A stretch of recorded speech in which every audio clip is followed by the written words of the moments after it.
யாழ் மாவட்டத்தின் பாராளுமன்ற உறுப்பினரும் டாக்டரும் ஆகிய அர்ச்சுனா பற்றியதாகவே இந்த பதிவு இருக்க போகின்றது. முழுக்க முழுக்க அவர் பற்றியதாகவே இருக்கும். ஏன் இந்த பதிவு வருகின்றதுன்னு சொன்னால், புலம்பெயர் தேசத்தில் குறிப்பாக சுவிட்சர்லாந்தில் அவரை பற்றின நல்ல கருத்துக்களும் இருக்குது, எதிர்கருத்துக்களும் இருக்கும், சர்ச்சைக்குரிய கருத்துக்களும் இருக்கின்றது. மக்களிடையே அவரை பற்றிய என்ன கருத்துக்கள் இருக்கின்றது, அவர்கள் என்ன அதை சொல்கின்றார்கள் என்பதை பற்றியதாகவே முழுக்க எதிர்க்கப்போ உங்களுக்கு தெரிந்த ஒரு முகம்தான் டாக்டரும் பாராளுமன்ற உறுப்பினர் அர்ச்சுனா என்பவரும். பதிவுக்குள்ளே போகலாம். அனைவருக்கும் வணக்கம். மீண்டும் தமிழன் மன்னனூடாக உங்களை சந்திப்பதில் மகிழ்ச்சி. அவர் சாவச்சேரி வைத்தியசாலையில் ஏற்பட்டிருந்த அந்த ஊழல் சம்பந்தப்பட்ட விஷயங்கள், அந்த முறைகேடுகள் சம்பந்தப்பட்ட விஷயம் டிக்டாக் வலைத்தளத்தின் ஊடாக அவர் பிரபலியமாகி மக்களுடைய பிரச்சனைகளுக்காக அவர் குரல் கொடுத்து மக்கள் மத்தியிலே அவர் தனது செல்வாக்கை பெற்று பாராளுமன்றம் சென்றிருந்தது அனைவரும் அறிந்த விடயம். அதற்கு பிற்பாடு அவர் பாராளுமன்றத்துக்கு பிற்பாடு அவருடைய கருத்துக்கள், அவருடைய செயற்பாடுகள் மக்கள் மத்தியில் எந்த அளவுக்கு இருந்திருக்கு, அவருடைய பேச்சுக்கள் சில சமயங்களிலே திடமானதாகவும் இருந்திருக்கின்றது, சில சமயங்களில் சர்ச்சைக்குரிய பேச்சுக்கள் பலவற்றை பேசியிருக்கின்றார். சில சமயங்களில் அவர் கடுமையான சொற்களை பாவித்து மக்களுடைய மனங்களை புண்படுத்த மாதிரியும் பேசி கொண்டிருக்கின்றார். உணர்ச்சி வசப்பட்டு அவருடைய கருத்துக்கள் இருந்ததை சில சந்தர்ப்பங்களில் பார்த்திருக்கின்றோம், சில சந்தர்ப்பங்களில் அறிந்திருக்கின்றோம். இவ்வாறான பொதுவான ஒரு கருத்துக்களுக்கு அப்பால் அவருடைய செயற்பாடுகள் எப்படி இருக்கின்றது, மக்கள் மத்தியில் அவருடைய கருத்துக்கள் எப்படி போகின்றது, மக்கள் எப்படி அதை உள்வாங்கிக் கொள்கின்றார்கள், எதை அவர்கள் வெளிப்படுத்தி மக்கள் அவரிடமிருந்து என்னத்தை எதிர்பார்க்கிறார்கள், கூடுதலாக புலம்பெயர் தேசத்திலிருந்து என்னத்தை எதிர்பார்க்கிறார்கள் என்பதை பற்றி நாங்கள் இதில் பார்க்க போகின்றோம். நாங்கள் நினைக்கலாம் புலம்பெயர் தேசத்திலான இதில் கதைக்கிறார்கள் என்று சொல்லி நீங்கள் விட்டு செல்ல முடியாது. என்னென்னு சொன்னால், புலம்பெயர் தேசத்தில் இருந்தால் உங்களுடைய ஆதரவுகள் பெருமளவிலே நாடுகளுக்கு, உங்களுக்கு தெரியும் ஒரு விடயம், புலம்பெயர் தேசத்தில் இருக்கிற ஒவ்வொருத்தரும் தங்களுடைய குடும்பங்கள் நாடுகளில் இருக்கும். அப்போ நாங்கள் இங்கே என்ன கதைக்கிறோமோ இல்லை என்ன செய்ய விரும்புகிறோமோ எங்கள் குடும்பத்தின் ஊடாக தான் ஒரு தேர்தல் என்றால் எங்களோட குடும்பத்துக்கு அறிவித்து அங்கே இருக்கிறவர்கள் வாக்களித்து இங்கே இருக்கிற ஒருவர் சொல்லி அங்கே இருக்கிற ஒரு 4-5 பேரோ 10 பேரோ அவர் தெரிந்தவர்கள் சொல்லி ஒரு 10 வாக்குகளை யாராவது ஒருத்தருக்கு ஏதாவது ஒரு செயல் திட்டத்தை நகர்த்துவினோம். அந்த வகையில் புலம்பெயர் தேசம் எந்த அளவுக்கு முக்கியம் என்று நீங்கள் எல்லாரும் அறிந்திருப்பீங்கள். கூடுதலாக டாக்டர் அர்ச்சுனா அவர்களும் அறிந்திருப்பீங்கள். அதனால தான் நான் இதை பற்றி நாங்கள் இதை கதைக்க வேண்டியதாக இருக்கின்றது. அவர் பல சந்தர்ப்பங்களில் உண்மையிலே மக்களுக்காக குரல் கொடுத்திருக்கின்றார். அவருடைய முதலாவதாக அவர் வரவு செலவு திட்டத்தின் மீதான அந்த பேச்சின் மேலே விகிதாசார முறையிலே எந்தளத்துக்கு தமிழ் மக்களுக்கு அந்த விகிதாசார முறையில் எவ்வளவு பணம் ஒதுக்கப்படுகின்றதை தெளிவாக பாராளுமன்றத்திலே பேசியிருந்தது. பல மக்களிடத்திலே ஒரு பேச்சு பொருளாக இருந்தது. என்ன சொன்னால், இவ்வளவு காலமும் தமிழ் மக்களுக்கென்று பிரதிநிதிகள் என்று பாராளுமன்றத்தில் இருக்கின்ற அமைச்சர்கள் என்று இருப்பவர்கள் யாருமே, தமிழருடைய பிரதிநிதிகள் யாருமே இவ்வாறான ஒரு பேச்சை அவர் பேசியிருக்கவில்லை. இவ்வாறான ஒரு ஆய்வொன்றை செய்து அந்த பேச்சை இருக்கவில்லை என்பது மக்கள் மத்தியில் மிகப்பெரிய ஒரு கேள்விக்குறியாக இருந்த சந்தர்ப்பத்தில் இவருடைய பேச்சு உண்மையில் அந்த வீதாசார முறையில் எத்தனை வீதம் தமிழ் மக்களுக்கு ஒதுக்கப்படுகின்றது என்பதை தெளிவாக விளங்கப்படுத்தி அந்த பாராளுமன்றத்திலே பேசியிருந்தது பெரும் பரபரப்பை இந்த புலம்பெயர் தேசத்தில் உருவாக்கியிருந்ததில் மாற்று கருத்துக்கள் இல்லை.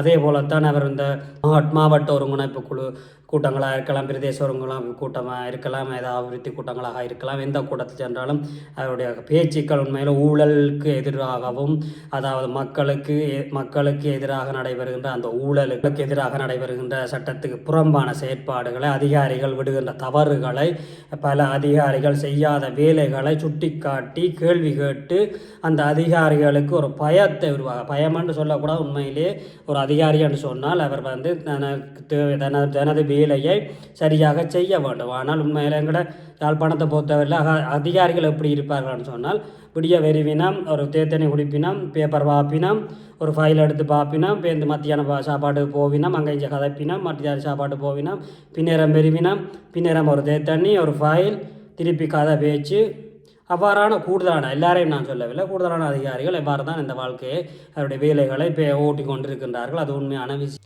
இவ்வாறான அரசாங்க உத்தியோகத்தர் மீது அவருடைய கருத்துக்கள் மிக முக்கியமானதாகவே இருக்கின்றது. இது மக்களிடையே உண்மையிலே வரவேற்கத்தக்க விடயமாகவும் காணப்படுகின்றது. இவ்வாறான விடயங்கள் தேவைதான் சொன்னால் இந்த அரசாங்கமானது வருடம் இந்த ஒவ்வொரு அரச நிறுவனங்களுக்கு அந்த வருஷம் பணங்களை ஒதுக்குன்றது மக்களுக்கு செலவழிக்க சொல்லி. அது விவசாய திணைக்களத்தை நாங்கள் எடுத்துக்கொண்டோம்னு சொன்னால் விவசாய திணைக்களத்துக்கு உதாரணத்துக்கு ஒரு 50 லட்சம் ரூபா பணம் ஒரு வருடத்துக்கு வருதுன்னு சொன்னால் அதில் ஒரு 20 லட்சத்தை செலவழித்து போட்டு மிச்சம் 30 லட்சத்தை அந்த திருப்பி அரசாங்கத்துக்கு அனுப்புகிறார்கள். உண்மையிலே பாதிக்கப்பட்ட மக்கள் இப்போ அந்த பணங்கள் இல்லாமல் அவர்களுக்கான எந்த விதமான கொடுப்பனகளும் இல்லாமல் அவர்களுக்கான ஒரு பாதிக்கப்பட்டதுக்கான எந்த வித பணமுமே கொடுக்கப்படாமல் ஏதாவது ஒரு காரணங்களை சாட்டி அவர்களுக்கு கொடுக்காமல் இந்த பணங்களை திருப்பி அரசாங்கத்துக்கு அனுப்புகிற வேலைகளை பல அதிகாரிகள் இவ்வாறான செயற்பாடுகளை தான் செய்தனால அதே போலத்தான் ஒரு பிரபலியமான ஒரு தொலைக்காட்சி நிகழ்ச்சியில் ஒரு ஆய்வாளர் ஒருத்தர் சொன்ன கருத்தை நான் இதில் கூறப்பட வேண்டிய முக்கியம் இருக்குது. ஒரு விவசாய திணைக்களத்துக்கு பொறுப்பான ஒரு அதிகாரி அவரிடம் கூறியதாவது அந்த தனக்கு உண்மையில் அந்த விவசாய மாவட்ட அபிவிருத்தி கூட்டத்துக்கு போவதற்கு பயமாக இருக்கிறது. ஏனென்று சொன்னால் அர்ச்சுனா அவர்கள் அங்கே வருகின்றார், பல கேள்விகளை கேட்க போகின்றார், அதனால போக பயமாக இருக்கின்றது என்ற கருத்தை அந்த ஆய்வாளருக்கு கூறியிருந்ததாக அவர் தொலைக்காட்சி நிகழ்ச்சியிலே தெரிவித்திருந்தார். உண்மையிலே நீங்கள் ஏன் பயப்பட வேண்டும்? உண்மையாக சரியாகவே உங்களுடைய சட்டங்களை உங்களுடைய வேலைகளை சரியாக செய்தால் ஏன் நீங்கள் உண்மையிலே பயப்பட வேண்டும்? இவ்வாறான நிகழ்வு தான். உதாரணத்துக்கு நான் ஒன்று சொல்லியிருந்தேன். அப்போ நான் கேட்டதை பார்த்ததை நான் சொல்லியிருந்தேன். இதே போலத்தான் பல அமைச்சுகள், பல நிர்வாகங்கள், பல திணைக்களங்கள் இவ்வாறான பணங்களை மக்களுக்கு செலவழிக்காமல் மீண்டும் அரசாங்கத்துக்கு அனுப்புகின்றார்கள். இதற்காக அனுப்புகின்றார்கள். அரசாங்கம் மக்களுக்கு செலவழிங்க கொண்டு கொடுக்கின்ற பணங்களை மக்களுக்கு செலவழிக்கிறதுல உங்களுக்கு என்ன பிரச்சனை, என்ன தயக்கம்? உதாரணத்துக்கு ஒருத்தர் அடையாள அட்டை ஒரு பாதிக்கப்பட்டவர் சரி வாரார் பணத்துக்கண்டு அவர்கிட்ட அடையாள அட்டை இல்லையான்னு சொன்னால் என்ன செய்யணும்? நீங்கள் ஏதாவது ஒன்று அவருக்கு அவற்றை அடையாளத்தை உறுதிப்படுத்துறதுக்கு ஏதோ ஜிஎஸ்டியோ இல்லாத பிரதேச வேலையோ இல்லை வேறு ஒரு அடையாளத்தையோ கொண்டு வாங்கன்னு சொல்லி வாங்கி அதை கூட இல்லை நீங்கள் அடையாள அட்டையோட தான் பெறணுமான்னு சொல்லி அந்த பாதிக்கப்பட்ட மனிதரை அவருக்கு ஒன்றுமே கொடுக்காமல் அவரை திருப்பி அனுப்புவது எந்த விதத்திலும் சாத்தியமில்லாத ஒரு விடயம். இவ்வாறான கருத்துக்களால் தான் இந்த பணங்கள் அரசாங்கம் திருப்பியும் போகுது. இவ்வாறான பிரச்சனைகளை தான் அவர் மிகப்பெரிய குரல்களை அங்கங்கே பிரதேச சபை அபிவிருத்தி கூட்டங்களிலே எழுப்பிக் கொண்டு வருகின்றார். இது சரியா பிள்ளையா என்று மக்களாகிய நீங்கள் தான் முடிவெடுக்க வேண்டும். பல குரல்களை அவருடைய குரல்கள் பல இடங்களிலே தேவையாகத்தான் இருக்கின்றது. பாராளுமன்றத்திலும் கூட அவருடைய உரைகளில் பல சர்ச்சைகள், பல உணர்ச்சி வசப்பட்ட உரைகள், பல விடயங்கள் இருக்கின்றன. அந்த வகையில் அவருடைய தவறிலும் ஒரு சில கருத்துக்களை நான் பார்த்திருக்கின்றேன். அவர் 2-3 நாட்களுக்கு முதல் அந்த ஏஎல் ரிசல்ட்ஸ் வந்த நேரத்தில் அவர் ஒரு பதிவு ஒன்றை போட்டிருந்தார். அதையும் பார்க்க கவலையாக தான் இருந்தது.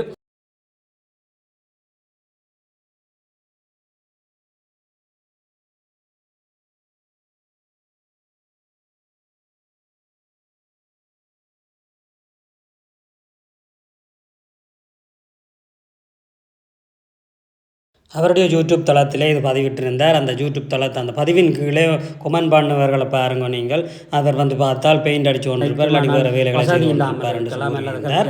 உண்மையிலே அது ஏற்கத்தக்க விடயம் இல்லை. என்னென்னு சொன்னால் உலகத்தில் நாட்டில் எந்த விதமான தொழிலும் யாரும் செய்யலாம். ஒவ்வொருத்தருக்கு ஒவ்வொரு திறமைகள் இருக்கும், ஒவ்வொருத்தருக்கு கல்வியில் திறமையில் இருக்கும், ஒவ்வொருத்தருக்கு தொழிலில் திறமை இருக்கும். அவ்வாறானவர்களை நீங்கள் எல்லாரையும் சமூகமாகத்தான் கவனிக்க வேண்டும். வாக்களித்தவர்கள் எல்லாரும் இருக்கின்றார்கள், எல்லா மக்களும் இருக்கின்றார்கள்.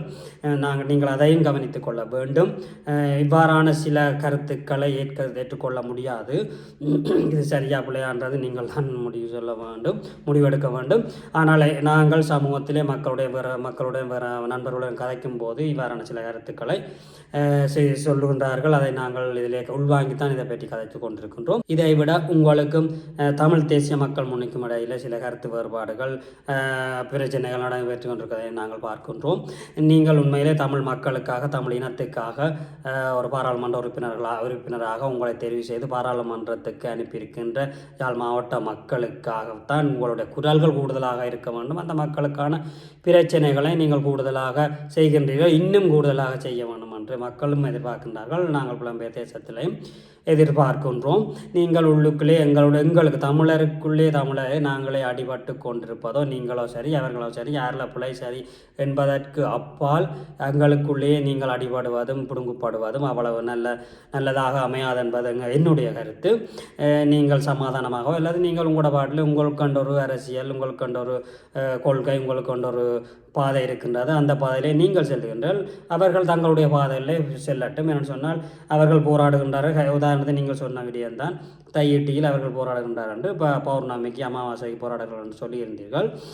ஆனால் உண்மையிலே நீங்கள் யோசிக்க வேணும், யாருமே அற்ற தையிட்டி பகுதியிலே, சிங்கள குடியேற்றங்கள் இல்லாத தையிட்டி பகுதியிலே அங்கே ஒரு விகாரை ஒன்றை கட்ட வேண்டிய அவசியமும் இல்லை.